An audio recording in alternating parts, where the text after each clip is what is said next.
Hey everybody, I'm Dan Bespris, the host of Fantasy NBA Today, Hoopball's flagship full-season fantasy podcast. We cover every piece of news, every mock draft, every rank list, pickups, drops, buy lows, sell highs, and every sleeper candidate all year long, Monday through Friday. Come check us out. We're Fantasy NBA Today, and you can follow me on Twitter for updates at Dan Bespris, DANBESBRIS.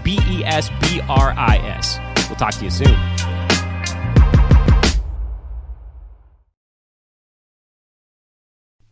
The following is a Hoop Ball presentation.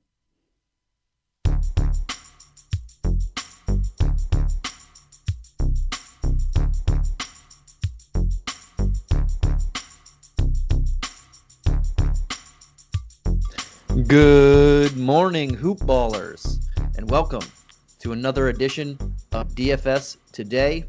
I'm your host, Santino Caccone, and I am here with the prodigy himself, one of my best friends. I shouldn't have said that on air because now it's everywhere. But Mr. Michael Apotria. Mike, how you doing? How you doing today? We are in day four of the NBA bubble. Everything so far is looking great, and I'm looking forward to continuing this. How about yourself? Man, I'm feeling good. That's two podcasts in a row. You started with a compliment. I feel like my girlfriend's paying you on the side or something. You're getting some handouts, and you gave like a nice little. It was like a Michael Buffer intro. Or I don't know, maybe Bruce. You could either Buffer, both Buffers are good buffers, but the whole good like the lead up, that was nice, man. I appreciate that. I respect it. Or trying something new here. For all the hoop ballers out there and everybody listening, and the millions around the world, everybody listening out there. But yeah, so we're on to Sunday. So we had Thursday where we started this bubble. Friday, we had some good games. Saturday, now we're on our fourth day, like I mentioned earlier, and I'm super excited. How are you feeling about the bubble? Before we get into things, we've had a couple days to look and see about the bubble. We had a couple games to watch, fanless basketball. How are you feeling about it? And is there anything that you like or dislike, or what are your thoughts on this? I mean, I love everything that's been going on with the bubble. I mean, let's be real. We see some of the other sports, MLB most notably, struggling right now.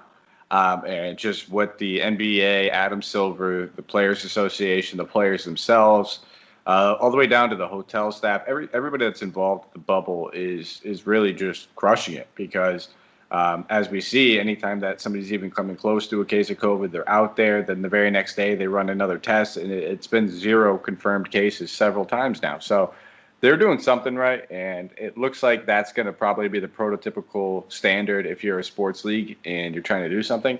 But the other issues with other sports being football and baseball is just the amount of players on each team. NBA, you're talking about 15 players, and NFL, MLB, you're talking 30 plus. So it's a lot harder. They travel, everything else, all the other circumstances. But man, it's going great. And without this bubble, we wouldn't be able to have TJ Warren Day. So I think we're all grateful for that right now. TJ Warren did great tonight. Got me some cash. Loving it. And yeah, everything you said, you said it perfectly. I couldn't have said it any better myself. And I wonder, all jokes aside, I wonder if they looked and called some Jake Gyllenhaal and looked up the Bubble Boy movie, because he avoided all the diseases and whatnot when he was in that bubble. And so far, the NBA players are doing themselves. And I think it's going fantastic and smoothly so far. Can you imagine if the NFL had every single player on the field wear one of those, and then they just ran at each other? Oh, it'd be incredible. It'd be so. Or would they use their actual arms or those little whatever arms he had to catch footballs and take carries and whatnot? That'd be interesting if there was a way for them to do that. I don't know if I would enjoy it or just laugh uncontrollably the whole time, but it would be a fun watch. I mean, I think after his 8-game suspension, Antonio Brown will most likely come back and complain about how he doesn't like his bubble and that he's used to his old bubble. He wants to use an outdated bubble. He's only going to play with the 2014 bubble. But man, hey, I hope we have an NFL season. But until then, man, we have the NBA, and it looks like this is going well, so we can't complain here. Exactly. Before we get off the rails even further, because we tend to do that, and we can do that if given the opportunity. Let's get right into the nitty gritty here. What we came to do, and talk some NBA slate basketball. So the first game on our docket starts at 2 p.m. And again, guys, especially on the weekends, these games are starting really early. So get in your lineups quick. Make sure to continue to watch some news and stuff on that. And know that DraftKings and now FanDuel, which is good, they both have lineup locks. So you don't have to put someone in at 1:30 and then all of a sudden at 8:30 they're not playing. You're able, and you can't switch out. You're able to do that now. But let's look at the Wizards and the Nets. Two teams that are vying for the worst teams in the bubble right now. Let's be honest. Whoever loses this game is going to get that distinction. But there's not many news or tidbits on it. Maybe Jamal Crawford. I think he might play. I'm not sure. I haven't gotten that. But everybody else is pretty much there. And the over-under and all that, the money line, we'll look at that. Brooklyn is favored by 1.5 points tomorrow. As of this reading, the over-under is a solid 233, depending on where you look. We're on my bookie. And then that's where we got right now. So what are you looking at on the Nets, and where are you looking at in the Wizards? I know last time we talked, we had both these teams. We liked a lot of cheap plays because they are so bad, and they're not really priced too high. And people got to get the usage somewhere. So where are you looking this time? We saw both of them underwhelm. How do you feel about them this game? Yeah, so I think it was. I think we were texting each other after the first quarter of that. I think it was Magic Nets game, and we were talking on the phone maybe an hour before lock, and I had a ton of Jared Allen, and I started saying, I'm a little worried about the way that this game's gonna, finish. Just the overall pace and the scoring output. And I started to kind of backpedal on some of my plays. I didn't end up with a ton of LeVert. I had like 1 or 2 shares, which is good. I had a fair amount of Allen. Probably about 40% of my lineups had Jared Allen in it, so it still hurt in a lot of them. But then after that first quarter, it was like 39-40, and it was just crazy. It was a crazy output. But then after that, the wheels fell off. Magic really pulled away with the game. By the time the fourth quarter came, they were up, almost 30 points. And it just became, garbage time. It became, there's no reason to play these guys. So I hope a lot of people look at that scenario and have a little fear of playing these Nets, because I have absolutely no problem going right back to the well. And some would say, right at tip-off, the Nets play is garbage time. That's just some would say in the East Coast over here. Yeah, and it's, you know what? I'm glad that the Celtics are at least good at this point. And we're going to get good Nets basketball next season. New England's changing around here, because the 3 teams that we were with for a while were, the Celtics, the Knicks, and the Nets. And we were deprived up here in Connecticut. It was rough. It was rough waters that we were sailing, but it's starting to look at the bright side. But that's why we just get League Pass, call it a day, and you don't have to watch any of these teams, and they won't even allow you. It's like League Pass knows. It's like you try to go watch the Knicks on League Pass from Connecticut, and they're like, nah, nope. You can't do that. We're not gonna, there's 7 other good games you could choose from. We're not going to allow you to do that. So I'm all for it, though, man. I mean, Jared Allen, he actually, pretty much the exact same price. I think he's $200 cheaper than he was, in a way better matchup. One thing that a lot of people didn't take into account is that Orlando's defense is phenomenal. So when they were going against Orlando, that was another thing. Orlando slows down the pace, and they have just stifled. They have pretty much had a top 7 defense all season long, and that's not going to change just because, if anything, got better, knowing that they had Isaac for another 15 or 20 minutes or so. So, I mean, I have no problem going back to Jared Allen. I think it's an absolute fantastic matchup. I think he's going to be probably confident or a popular play. Going in. I don't think people are just going to forget about his upside and look at the matchup and just see the game total and the defenses and the paces that this one's going to be played at. And then the same thing with LeVert, same price that he was, $7,800. We saw him getting going early. The shot attempts were there. The volume was there. He was not shy. In 28 minutes, he took 17 shot attempts. You give this guy 34 minutes, he's breaking 20 shot attempts. And this team pretty much has no wing defenders at the moment. It should not be a problem for LeVert to get a shot up. And then the only other guys I'm really looking at, we talked about him last time, Joe Harris. I just don't love the price tag at 5,800. He should be one of the league leaders in shot attempts and minutes on this team. And I wouldn't be shocked if he ends up finishing with one of those 30-point DK games. But other than that, I'm not really gonna be playing too much Garrett Temple. Chioza burned me in a lot of lineups last time. That one hurt. I'll let you touch on him. That's your boy. I will let that be your boy. I'm not gonna call him my boy. I'm not going back that TLC or anything else. I mean, there's going to be some avenues and some opportunity for some of these bench guys on Brooklyn.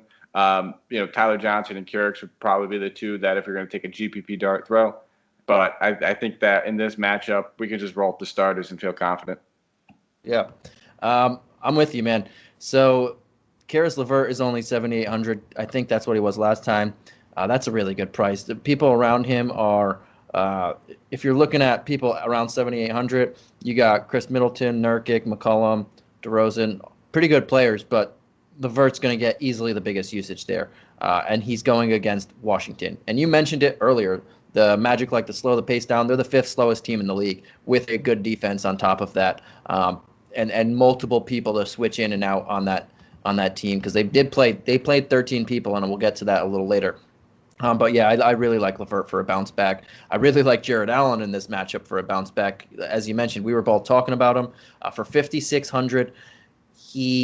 I don't think he hits that floor game that he did last week. That was the floor bowing out on him. This game's going to be a lot closer, a lot more competitive. I'm going to put air quotes on that, guys. Competitive, because it's going to be close, but it might not be a good competitive game. But yeah, and Joe Harris is their third option for 5,800. He's going to get the shot attempts. Washington gives up a lot of threes even when they're healthy. So Joe Harris is going to get. I put them together. Joe Allen. Joe Harris is going to get a lot of clean looks. And yeah, I played more of FanDuel that first night, and because I like the pricing. The pricing, the FanDuel was way off on their pricing for the first night. But I didn't. Chioza was priced up on there, so I didn't actually play him. He didn't burn me, but I would go back to the well if I need to go back to a cheap option on this one. This matchup is much better. He's not going to go against a team that slows it down, a team that's really good defending the point guard. He's going against Shabazz Napier and Ish Smith, two people who are not known for defending anything, really. But yeah, I think if he should be able to see 25 minutes or so. I don't see another game from TLC making 5 of 6 threes or something like that. Crazy. And there's really no one else on this bench that I'm talking about. But yeah, I'm with you with those three. And if I need to, I'll go with Chioza for a cheap 3,500. But how about Washington, man? Washington, there was quite a few guys on Washington as well that didn't really produce in that first game. But now both of these bad teams are going at each other, and bad against bad equals good. Yeah, absolutely. Tons of fantasy love in this game. We're going to be all over it. I think a lot of people will. We'll start at the top. Highest priced guy on their team, Rui Hachimura. He had a great game last game. He did very well. 7,400 is a steep price tag. He played 30 minutes, ended up dropping about 32 DK points. And it's crazy because he started off the game with 2 fouls very, very early and finished the game with 2 fouls. So once he started getting in his groove, if he didn't get pulled out of that game early, yanked probably in the first, I think it was 5 or 6 minutes or so, he might have finished the game at 34, maybe even 35 minutes. He would have had definitely a couple more.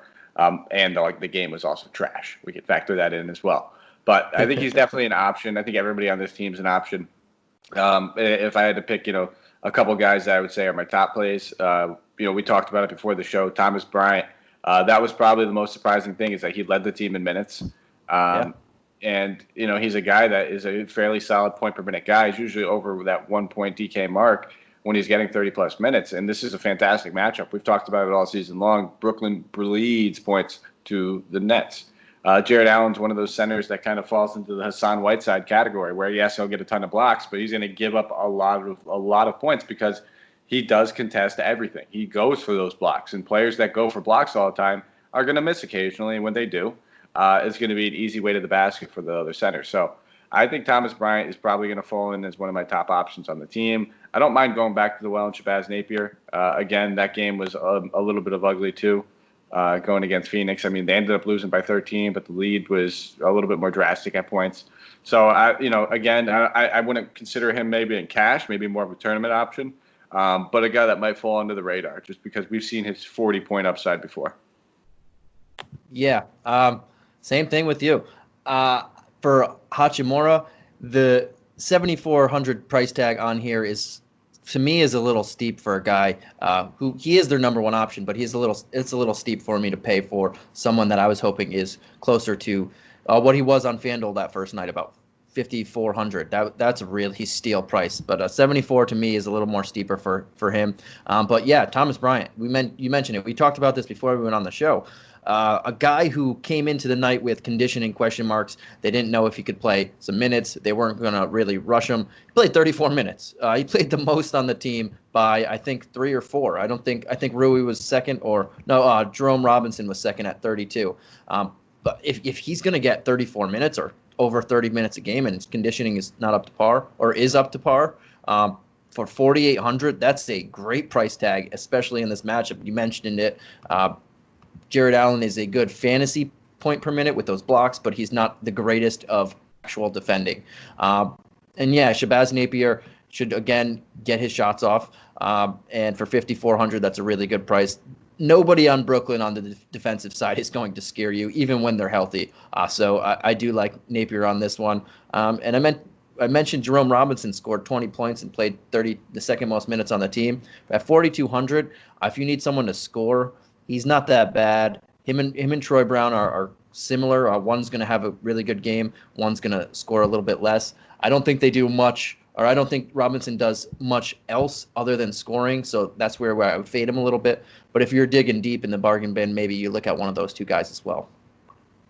I can't knock you on those guys, Sonny. Those are both pretty big. I'd say they're probably more GPP guys for me. I don't trust either one of them in cash, just because I think they're both pretty scoring dependent. Yeah, but nonetheless, tons of options that we could look at in that game.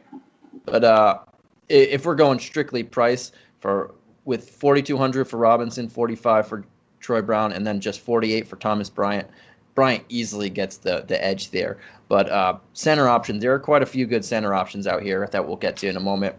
And let's jump in. Let's jump in right into the second game of the day. That game starts at 3:30 p.m. on Eastern Standard Time. Again, guys, you might be. I know we have some Aussie viewers. I know we have some West Coast, Central, people from everywhere. But this game starts at 3:30 p.m. on the Eastern Time, and this is Portland versus the Celtics. This is a good game. Portland is currently the 9th seed. They just beat the Grizzlies in overtime. I don't know if anybody watched that game. That was an awesome game last night or the other night. And now they're only 2.5 games back, but they're trying to keep that 8-9 seed so they get a chance at the playoffs. Dame Dash said he only went to this bubble if they're going to win and they're going to play hard. They won and they played hard.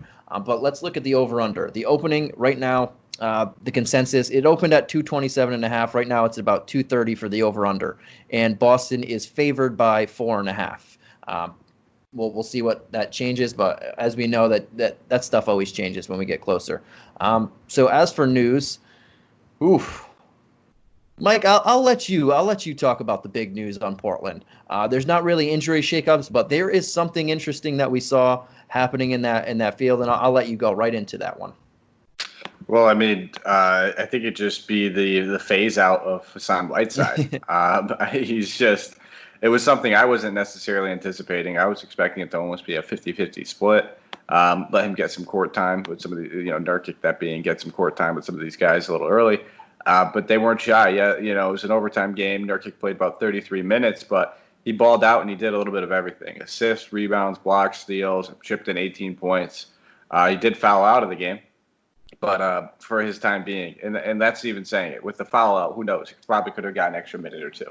So Nurkic looks like he's going to be their center going forward. And Hassan Whiteside, it might just be in that foul trouble backup role, which, hey, if that's the case, 7,700 is a fair price tag for Yusuf Nurkic, and this is a fantastic matchup. I talked about the Nets being bad against bigs. Well, the Celtics aren't much better. They've been getting decimated by big-bodied centers all season long, and I use that very specific the chubby centers dominate them. They just have a lot of trouble with those types of guys. So I like Nurkic in this matchup. It's going to be tough with this slate, dude. There's like 3-4 centers I'm really high on. I'm going to be mixing and matching. I feel like that's why I love playing DK, because I get to get multiple of these guys. But and I think Nurkic, to be honest, he has forward eligibility, power forward eligibility as well. Oh, that's sexy. Yeah. Oh, that's super sexy. He's probably the only guy in Portland I'm really looking at, though, to be honest. I mean, I get it. This Portland team did not come here to play for nothing, but Damian Lillard, 9,500. That's a steep price tag. This is a tough matchup for him, especially knowing that Kemba Walker might still be limited. All that means is that Marcus Smart might be on the court more. And guarding him. Yeah, exactly. And that's only going to cause Damian Lillard more fits. So, I mean, Dame is pretty much matchup proof. You could say that. He's one of those types of scorers that can get it done on anybody. With that being said, I don't like to pinpoint matchups that aren't supposed to be good. And then if you're sitting there and you're kind of looking back at what this team because these teams played once earlier in the season, and you'll see that McCollum had a big game. I think he dropped about 55 DK points, and Lillard was out of that game. So just take that with a grain of salt, that he was able to do that in a game where he probably had most of the volume shot attempts. So again, this is a Boston. Their one weak point, the chick in the armor, is going to be at center, and that's usually the only spot that I try to target it. I would maybe even, say, Zach Collins at 3,400. It's a really, really, really great price tag. He played 37 minutes himself last game, but this is a little bit of a different matchup. We don't see Boston go with such a big front court. We see Tatum at the 4 a lot, or Hayward at the 4 at times. And if that's the case, they might opt to go to a smaller lineup. The last game he played 37 minutes was going against Jaren Jackson Jr. at the 4. So another big-bodied guy where it made sense. So he's still a great price tag. He'd probably still play at least 28 to 26 minutes. And in this matchup, it's still great for him. So I like him, but I would say, don't necessarily expect that same type of workload. Yeah, and I'm with you there. All we were hearing in the bubble restart was Nurkic and Whiteside playing with each other, and Nurkic playing power forward. All of a sudden, Whiteside got, 16, 17 minutes, 16 and a half. Nurkic played 33 and fouled out. And you mentioned he chipped in some blocks and steals. He chipped in 6 blocks and 2 steals. Wow. He did not miss a beat. 9 rebounds, 5 assists. He showed he was playing like the guy he was playing, or how he was playing before he got hurt. And that's a fantastic sight. And as you mentioned, at 7,700 in this matchup against the Celtics, who struggle against bigs, very good value. I'm with you too. I'm not going after Lillard in that price tag. There are people around there that I like more than him. Same with McCollum. It's 7,700. He had a really great game last game. But we just talked about how we like LeVert at 7,800. I'd rather, for $100 extra against Washington, yeah, I'll take it. And Zach Collins, you mentioned, that was the other guy I was thinking about if I did dive into the bargain bin on this team. For 3,400, a guy who his first game back, he played 37 minutes. I know, as you mentioned, the matchup isn't great. They're probably going to play Tatum or Hayward here, and it's not going to be Jaren Jackson or Brandon Clark at the 4. But for 37 minutes, even if he gets 30 on that, for 3,400, that's a guy who can bring back value there if you need to dig in the bargain bin of cheapness. But yeah, everybody else, I'm not going to buy into Melo, and I'll leave everyone there. And Whiteside, you can't play him at this point. After just seeing what happened, you have to leave Whiteside out there. If Nurkic wasn't there, this is a smash mouth spot for Whiteside. But with Nurkic back and playing that way, leave him alone. So I'm with you. That was an all-star reference. I like that. I like it. I like that pun as well. The all-star reference. I got it. Smack. All right. Hey now. All right. No. We'll end it there. No, we won't go crazy. But where are you looking on in Boston? Because that's probably, with Kemba Walker only playing 19 minutes last game, I can't see him bumping up to 30, maybe slowly at a time, because they want him for the playoffs. So what are you seeing in Boston? And are you I know where I'm going, and I'll talk to you after, but I like to, let's throw the golden pony out there first and see what he's got. Well, I talked about Gordon Hayward. I think he was the only guy in that Milwaukee game that I had any interest in, and he played well. And we kind of saw him facilitate a little bit more and handle the ball a little bit more with Kemba Walker out, and I think we can expect a little bit of that going forward. But the guy I really have my eye on is Jason Tatum in this matchup. Anytime, and I keep it as like one of my DFS, write this on the wall, sticky note. anytime Jason Tatum comes off of an awful shooting performance, he's done this 3 or 4 times this season already, where he shot, I think one game, it was like 1 of 18. Another game, it was like 1 of 16. And he follows it up with a big game. I don't know what it is. And this is a 10 times better matchup, especially if he ends up drawing Zach Collins. If he's playing the 4 and Zach Collins starts at him, he's going to have his way with him out on the outside. If he's playing the 3, or if they bump Melo up to him, I think we all know about Carmelo Anthony's defense, where I don't need to spend a lot of time. Though. It's skinny Melo, though. It's true. I think actually Chubby Melo was better at defense because he would just kind of take those hard charges, get in front, and then they'd be like, wow, well, that's a big guy. He must have gotten, if he's on the ground, he must have gotten hit hard. Offensive foul, other way. But no, I in all reality, I think I can get it out of here. I got this. Jason Tatum, I think 8,200 is more than a fair price tag, especially with Walker's usage. I'm going to be down with the limited minutes and everything like that. I think Marcus Smart, too much for me at 67. Brown, fair price tag at 7, but there's better guys I think I'd rather go to. And again, I think I'd prefer Hayward over Brown. So it's just going to be Tatum. It's just going to be Hayward. And then, if you wanted to look at Daniel Tice at 5,100, but we have better options. I think, looking at guys like Thomas Bryant, we'll get to another guy later in the next game who's even cheaper. That probably have the same upside, if not more. So we're on the same page right now. We are on the same page. I don't know if that's a good thing or a bad thing, listeners, but I said there was a guy I'm going to get talking to you too, and I wanted to see what the pony said. I'm all about Jason Tatum in this game. I love it's even better. You mentioned it. Even if he didn't have the pedigree of coming off of bad games and putting up numbers, anytime a guy at 8,200 comes off a game where he shot 2 of 18. So shooting shots, the field goal attempts were not a problem. He just made only 2 of them. He scored 5 points, 7 rebounds, 3 assists, 2 steals, a block. Anytime someone has such a bad game, people are going to gravitate, or especially when you don't play DFS a lot, or you just look at it and say, ew, what did he put up last game? 5 points. He had a total of 24 fantasy points and 200. I'm going to shy away from this game. So I don't think his usage or his ownership is going to be high. And this is another. I should just get the little Smash Mouth recording snippet every time I say it. But this is a smash spot for him. And you said it. He's either going to draw Zach Collins or Carmelo Anthony. 2 people he can take to the house. 2 people he can absolutely expose. And he is not going to. 18 shots showed his usage isn't going anywhere. Kemba Walker is not going to play too many minutes. I'm all about Jason Tatum in this game. And Daniel Tice, like as you mentioned, he was actually my second guy if I was going to play someone there too. But again, it looks like he took the lion's share still of the 3-man committee. But again, there's a lot of other options at center that I like around that price tag as well. So if I'm looking at anyone mainly in this, my number 1 in this game is also Jason Tatum. But we're 2 for 2 kind of, or 4 for 4 on all of our teams so far. Let's get to this third game.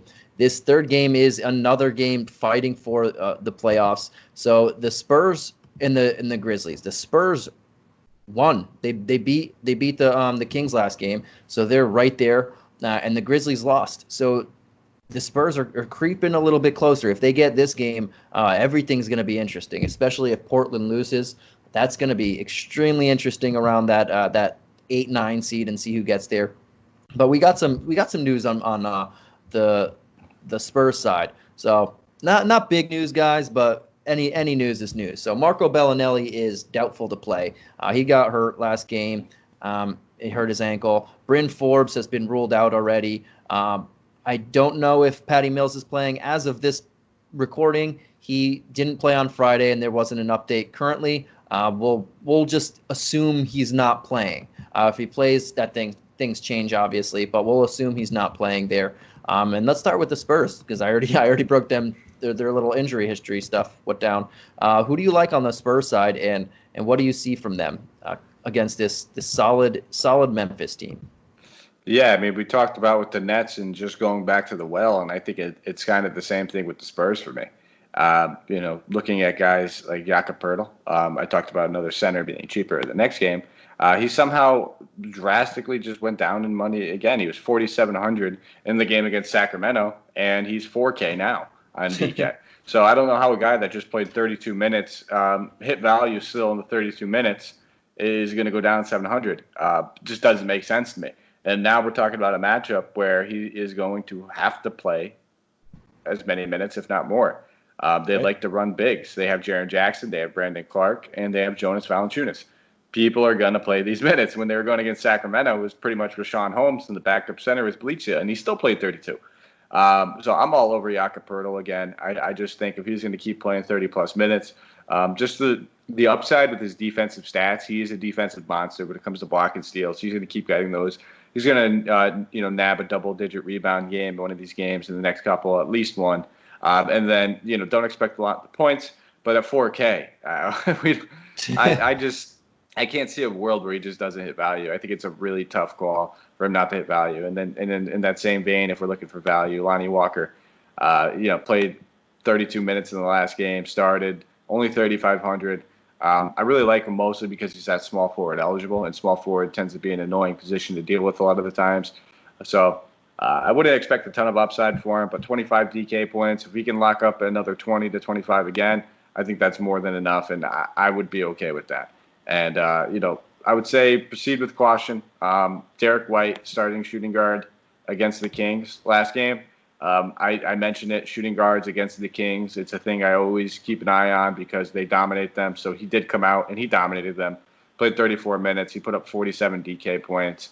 Went absolutely bonkers. And another thing worth noting is that DeJounte Murray was in foul trouble that game, though. He had 5 fouls. He only played about, I think it was 21 minutes. So I'm keeping that, a little bit of skepticism when it comes to those wings in those guards. But I would still think these guys are both in play. Still fair price tags. If I had to pick one, I would probably go Murray. They seem to go on and off. When one game it's a Murray game, the next one it's a White game. So I'm gonna go Murray on this one. But my prime candidates for guys I'm really looking at are gonna be Lonnie Walker, and it's gonna be Jakob Poeltl. And if you want to play DeMar DeRozan, never gonna argue with that. I mean, it's DeMar DeRozan. He's an absolute stud. 7,600 is more than a fair price tag, but I just don't want to stack up this game too much when there's about, I think, every single game on tonight's slate, and we haven't talked about game totals too much. Every single game on tonight's slate has a massive game total. So, I think 221 is the lowest, and the highest being, I think, a 243. I'm sorry, 228 is the lowest on the night. So we have a ton of games to pick from. Good call. And it actually reminded me, I forgot to say that the Grizzlies are favored by 4 points, and the over-under is 236 currently. That could change. It opened at 233, so we'll see where we go from there. But as far as your breakdown, yeah, I'm with you on Jakob Poeltl. I'm not sure how someone plays that many minutes, hits value, and then drops nearly 1,000. It doesn't make sense, but okay, I would gladly go back to the well again for that price, especially because we will get to some people who are expensive and in smash mouth spots. So we'll see that. I like DeRozan. Yeah. As you mentioned, I don't know if I can fit him in my budgets at 7,600, but we weren't sure if he was going to play or rest, but they beat Sacramento, and he played 38 minutes. We didn't know if the Spurs were going in a youth movement or not, or what was the case. But I think Popovich has the ability. Popovich is such a great coach that they can win games, and he can get their youth movement and do whatever he wants. So seeing that first game, I'm not as nervous as I was seeing maybe DeRozan play in the mid-20s and getting this youth movement and not really caring. But seeing that first game, I think he's going to see his 30 minutes. But again, that 7,600 price tag, if I can fit him in there and get everybody I like, that's where I would love to play him. But it all depends on what my lineup looks like there. But he had his last 2 games, the game before the break, he had 12 assists. This game, he had 10 assists. So he's looking like he is their prime usage guy, but he's also looking like the big facilitator there as well. And I like what you said about White and Murray. They do tend to switch on and off, so I would proceed with caution on them for 6,000 maybe, but I also don't want too much exposure. And you mentioned Lonnie Walker. I like Lonnie Walker, but I'm more on the bandwagon of my guy Keldon Johnson down there. He also played 30 minutes last game. He is only mid-price at 3,000, and he hit 21.5 points. He only made 3 of 7 shots, but this is a worse matchup for him at 6'5". He plays small forward, power forward. You got a bigger team, so he might play a little bit less minutes. But for minimum price, if you're trying to find someone who can hit 20 to 30 points in DK points, that's not that's not too bad for me. But that's where we're pretty much on the same page on the Spurs there as well, which we've been on the same page most of the night already. So where do you see in the Grizzlies? We saw, and before we get to the Grizzlies, let's just say we saw Clark and Triple J. They were hurt before we went into the break. They both looked awesome their first game back. I know they lost, but they looked awesome. Ja Morant minutes jumped up, which they said they wanted to do. What do you make of all this? And are you targeting anybody on the Grizzlies with authority, or are you just looking at them? I think we absolutely have to look at the Grizzlies, at least with a strong guy. Them dropping that last game was really important to them. They needed that, and you have to imagine that they're going to go out there and have to. I mean, it's not like they're not playing these games as hard as they could, but this was a little bit of an easier matchup, and they need it just as bad, if not more now. So I would expect to be able to go back to the well in a lot of these guys, whether it's Ja Morant. Price increase a little bit. He's 73 rather than he was 7K. He struggled with this shot. And still managed to put up 47 DK points with a 22, 11, and 5 game. He only shot 7 of 22 on the game, 1 of 7 from 3. This matchup hasn't been a problem for him much of the season. In 29 minutes average in 3 games, he's getting about 35 DK points. So give him a little bit of a bump, probably 33, 34, 35 minutes or so. You're looking at close to 40 DK points. I think we'll have some better options on the slate, but I think he's in play. Main guy I'm probably going to be looking at is going to be Jaren Jackson Jr. I love this kid. I've been talking about him for years. I think he's an absolute stud. I think he's going to be dominating this league at one point. But even in this same thing, like I said, 3 matchups against the Spurs, he's grabbing almost 35 DK points. Came out, dropped 33 actual points in that last one, only 5,200. He was criminally underpriced in that last one. And if they dare run DeRozan at the 4 against Jaren Jackson Jr., it's going to be all over. The problem is that Jaren Jackson Jr. can actually probably defend DeRozan.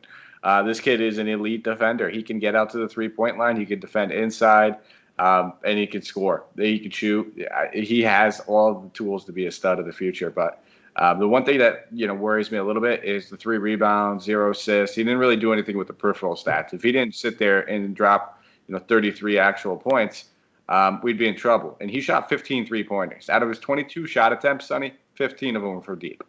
You don't hear that from too many power forwards. Let it fly, young fella. Yeah, and I'm with you on 2 of those, and I will throw in Brandon Clark as well. Guy looked awesome, healthy, and he can really rack up those steals and blocks, especially if we're playing in FanDuel where you get an extra point for those. That's a guy to target as well. But Ja Morant, you kind of hit it, and then I'm going to hit it even more. So on average, in the first 60 games before the bubble ended, he was playing 30 minutes per game. I know this game went into overtime, but he played 41 minutes last night. They said they wanted to get him more minutes, more than usual, or more than he was playing before everything went down, and they weren't lying. Take away overtime, and he's still average. That's still 36 minutes last night, so that's 6 more than his average before that.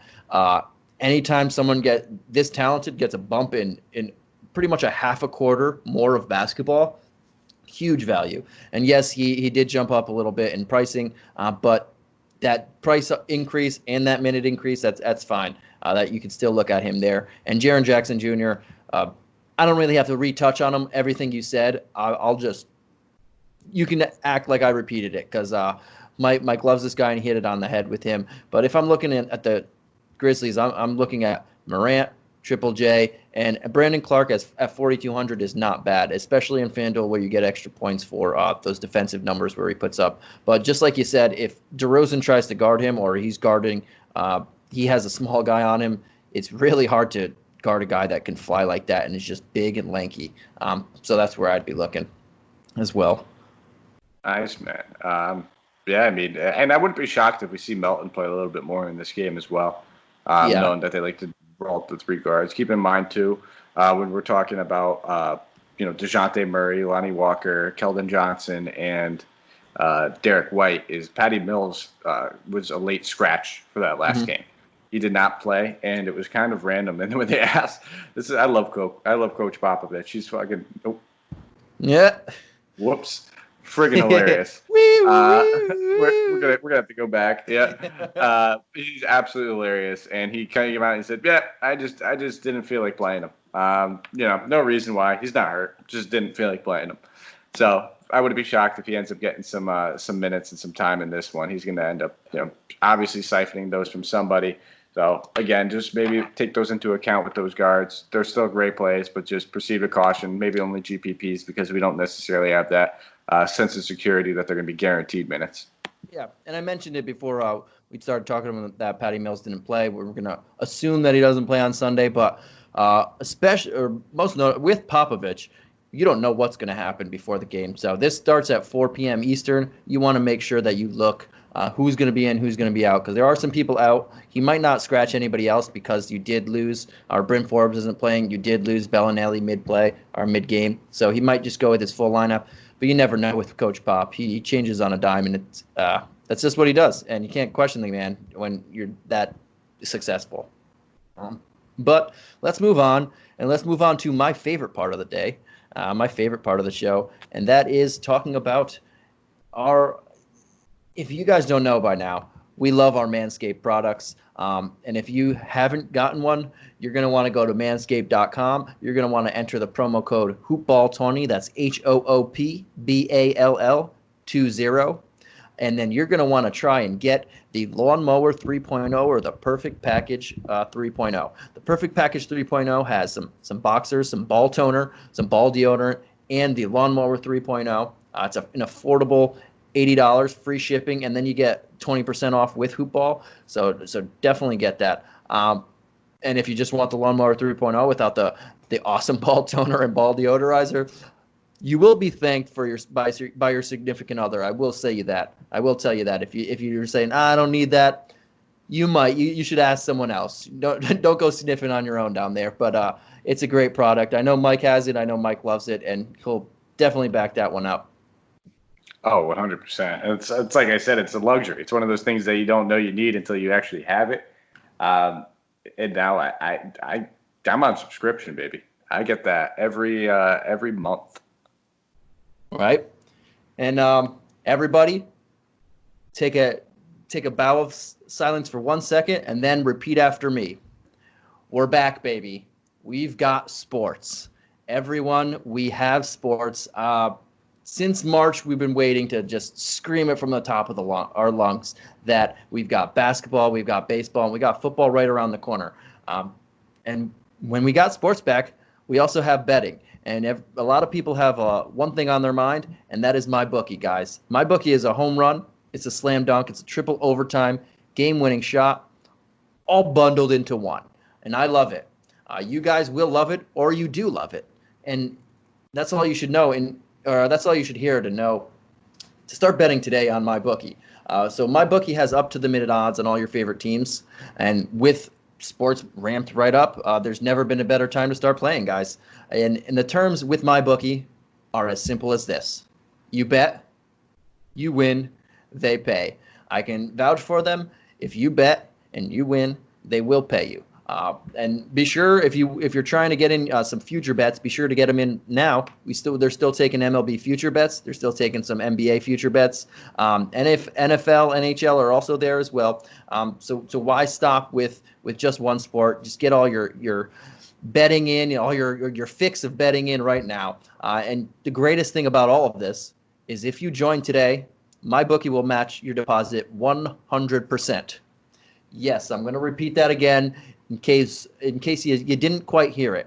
If you join today, MyBookie will match your deposit 100%.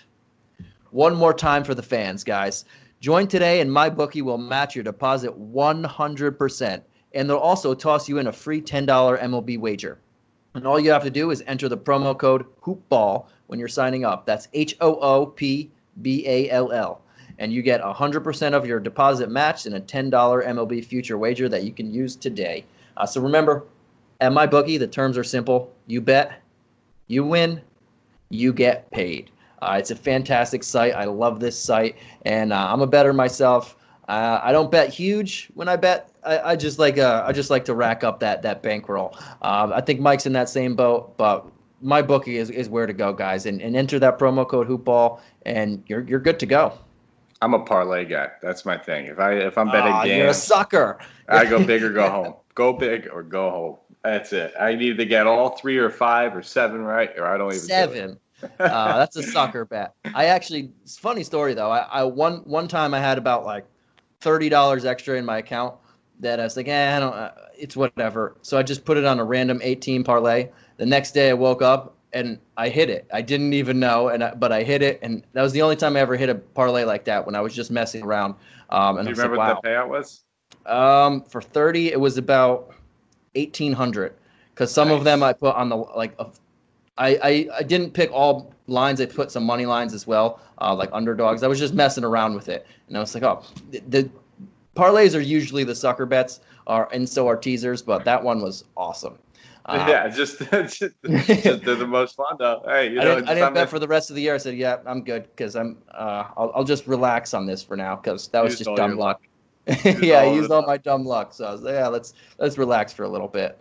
I mean, we might even be able to just skip this next game, Santino. Whoa. Are I you don't know. reading my mind right now? I'll just go through it really quickly, but I think we could.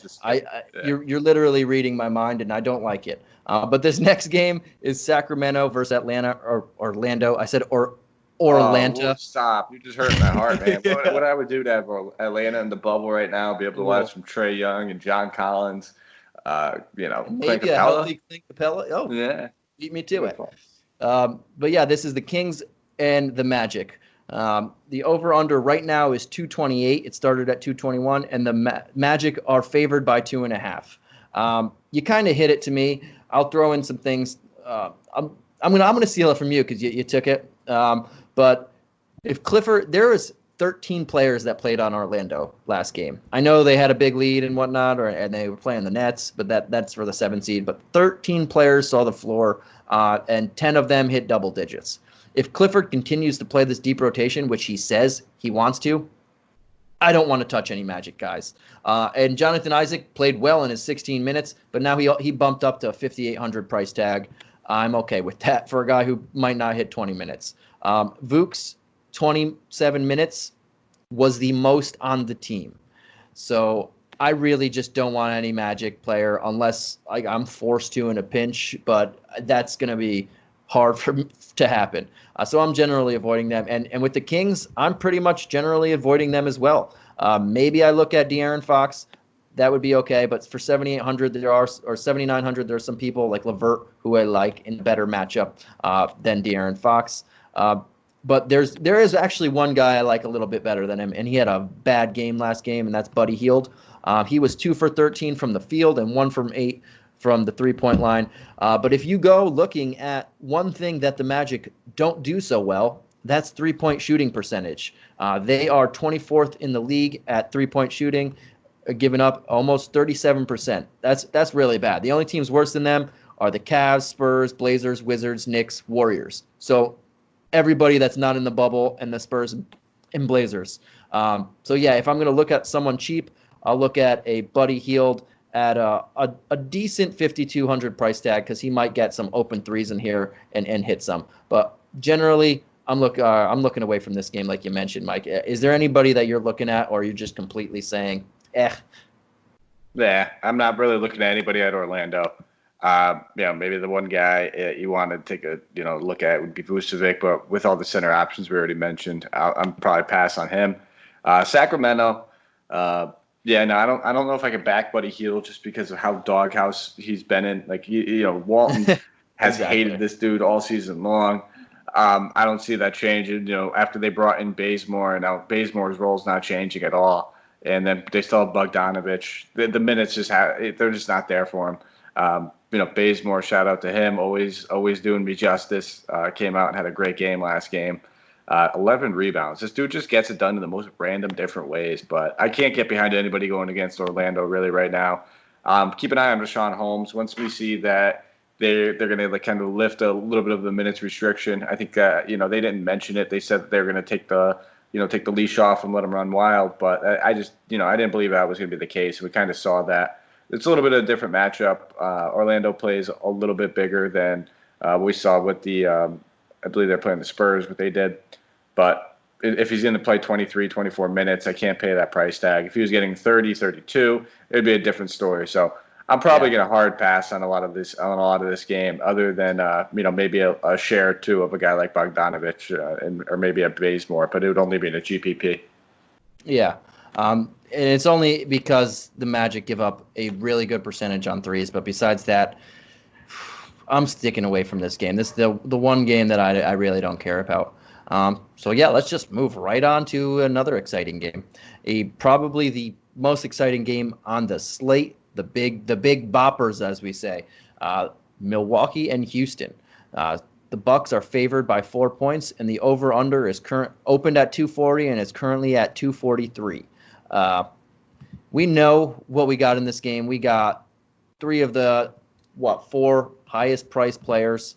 Three of the four highest priced players, and then another pretty solidly priced player, and then a couple deep option. Eric Bledsoe is not playing again, so get that one out. But Mike, who do you got?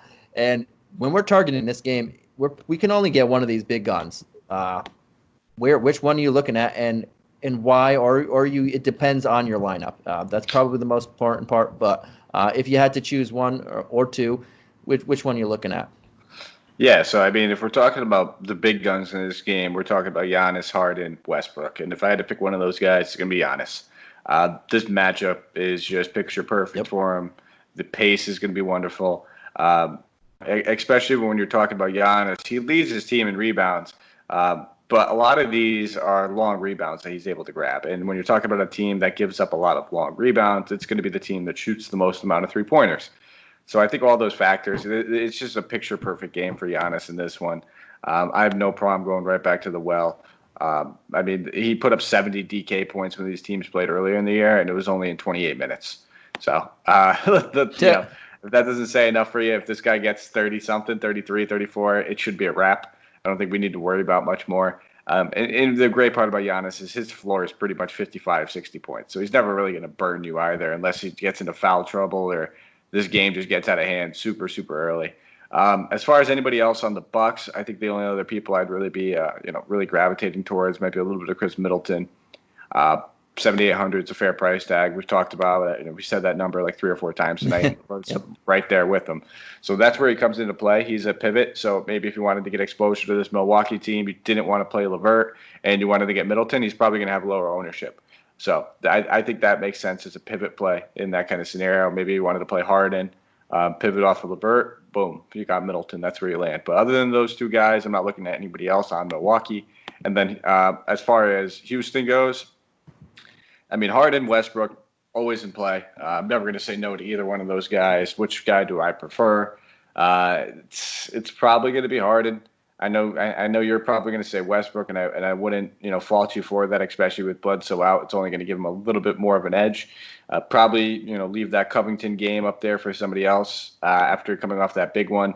11 rebounds, 4 blocks, 2 steals, did a little bit of everything that he needed to do against Dallas. It was an overtime game. He shot 4 of 14, 28% from the floor, 1 of 9 from three-pointer. So he didn't really do anything from the floor itself. And then now we're also talking about he's playing the Bucks, and he will have the task of running around with Giannis. So I'd rather not touch that for the most part. Daniel House, it looks like he's going to keep starting now with Eric Gordon out. Played pretty big minutes in that last one. I think we'd be looking at probably about 30, 32 minutes from him, but 4,400. It would be a desperation play. I think we talked about 3 or 4 guys I like that 4,500 range or lower, a little bit more than him.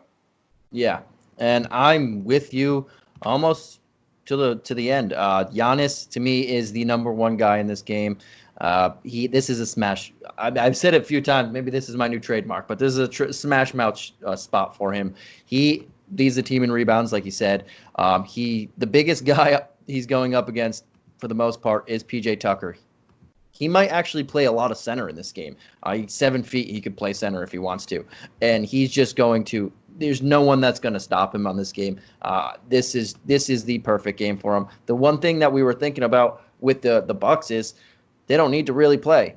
They have the number 1 seed locked in. It's not they don't need Giannis to play that many minutes. They don't need Middleton to play. But without Bledsoe, and he played 32 minutes last game in a close game, if he plays 32 minutes again – like you said, his floor is just so safe, and this is a much awesome matchup again for him.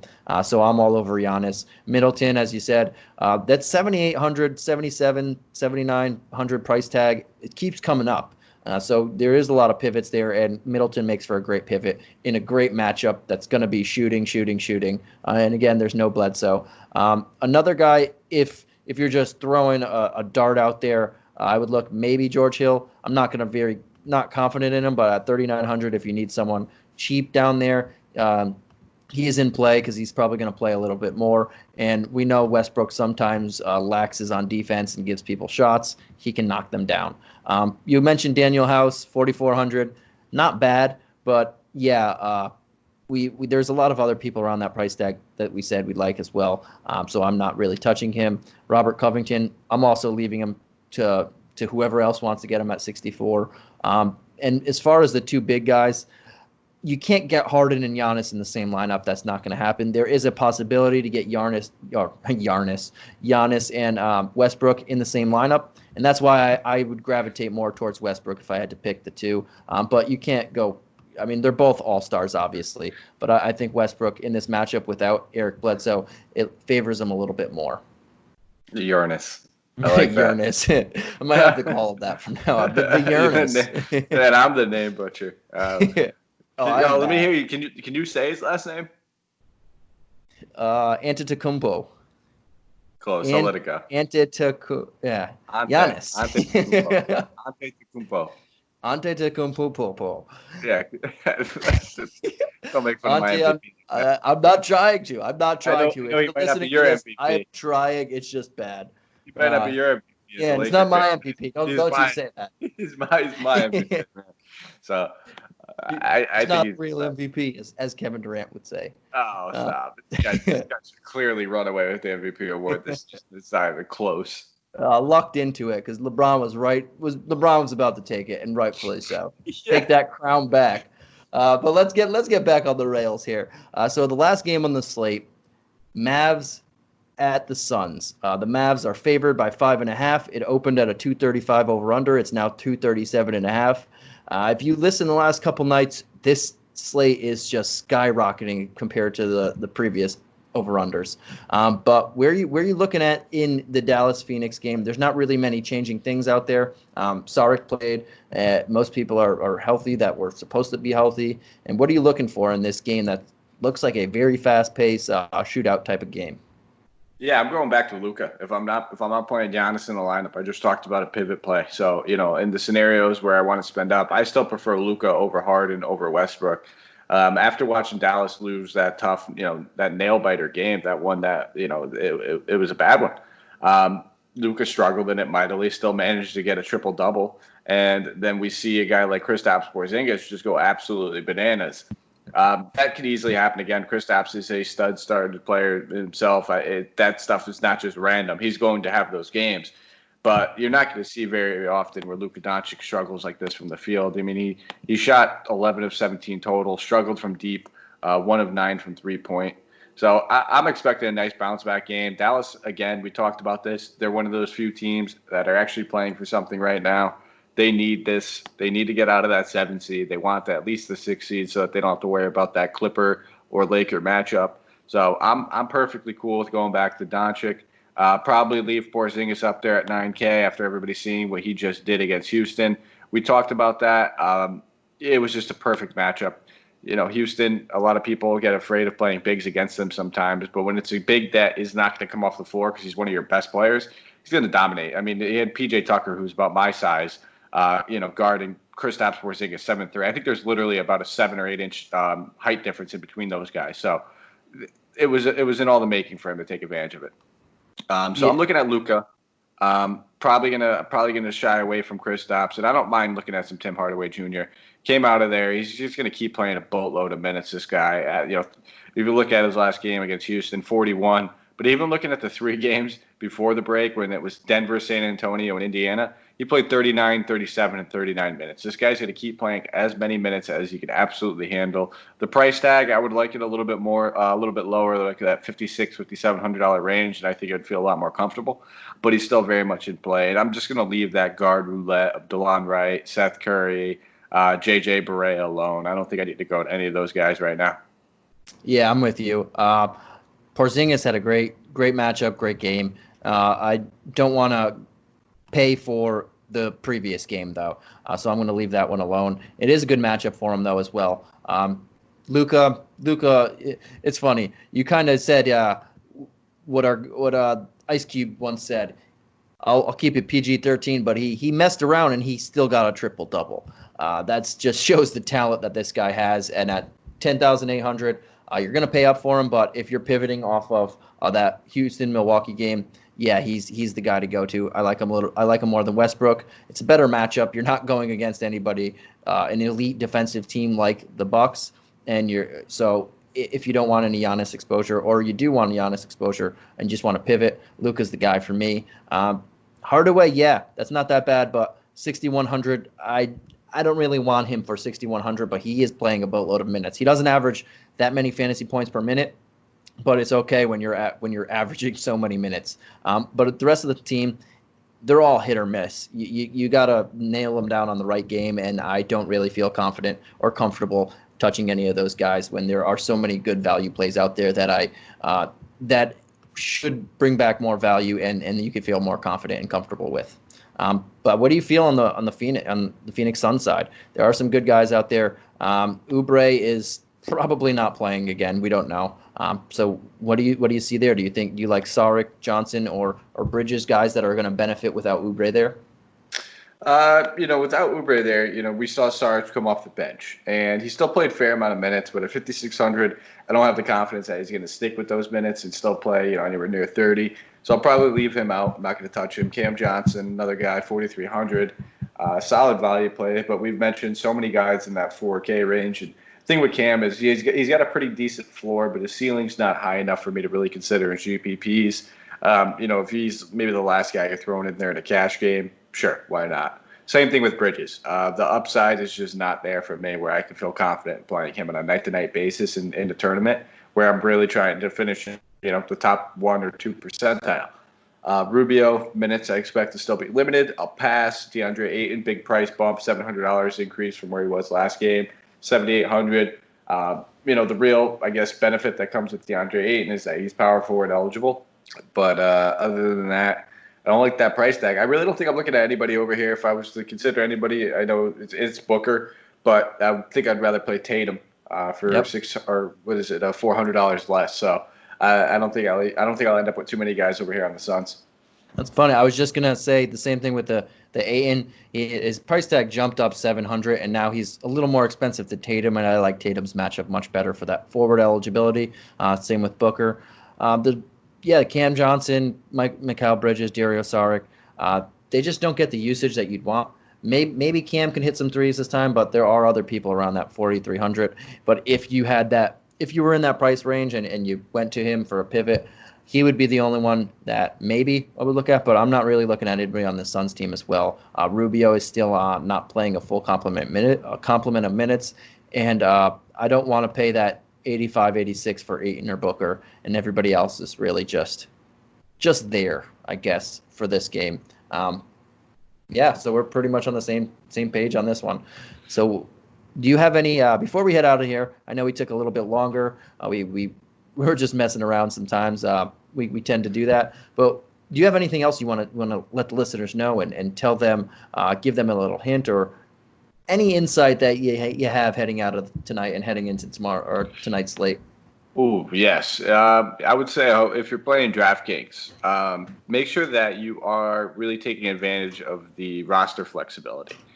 Mixing and matching, trying guys that are guard and forward eligible at both spots, seeing what that leaves you in other spots where you can, improve on and, where you can take advantage of that roster flexibility. And another thing I would mention is with everything going on with all these websites and we have late swap, make sure you're playing guys in the right positions. And what that means is if there's a game like tomorrow, that Brooklyn-Washington game, and that game's the first game that locks at 2, don't play those guys from that game in your guard, forward, or utility spot. Fill those guys in at the point guard, shoot guard, small forward, power forward, center spot. That way you have more flexibility to late swap if you need to. You're not stuck only looking for a shooting guard. Instead, you can look for a guard at any position. 2 little things I would say, I guess, that I think are going to be very useful for tomorrow. Oh, and yes, they are. Those are two great things, and I'm glad you brought them up. Roster flexibility uh, in DFS and in the NBA and regular life is just a huge thing. So make sure you do that, and you give yourself the optimal lineup. Especially if somebody gets a late scratch out there, then you give yourself more chances. But yeah, that's all we have for you tonight. I'm glad you said that, Mike. So everybody, if you're not already doing it, I don't know what's wrong with you, but go follow Mike on Twitter. Mike, what's your Twitter name is at Mike Apotria. Yes, sir. Yes. MikeApotria. Yeah, we have really standard Twitter names. Mine's also at Santino Caccone. It's just our names. Very original over here on our side. But everybody, we're doing great things at Hoopball. If you're not following along, we have a ton of team podcasts every day. We're pumping these suckers out. We're pumping out our betting podcast, our sports betting podcast. We got the Fantasy Today podcast that we're pumping out. We're pumping out a bunch of articles, the Coase and Bruce show. We're doing great things out here. If you're not watching right now, you will be soon. And we have a layup line where we break down everything. We just a ton of great stuff going on here. So follow us on Instagram, follow us on Twitter, all of our accounts. We have a Facebook page also now. So yeah, continue to rep your hoop ball and get all your needs over here. But that's all we got for you tonight, and I hope you have a great game today. So on behalf of Hoopball, on behalf of myself and Mike, enjoy your day and enjoy another awesome day inside the bubble of the NBA.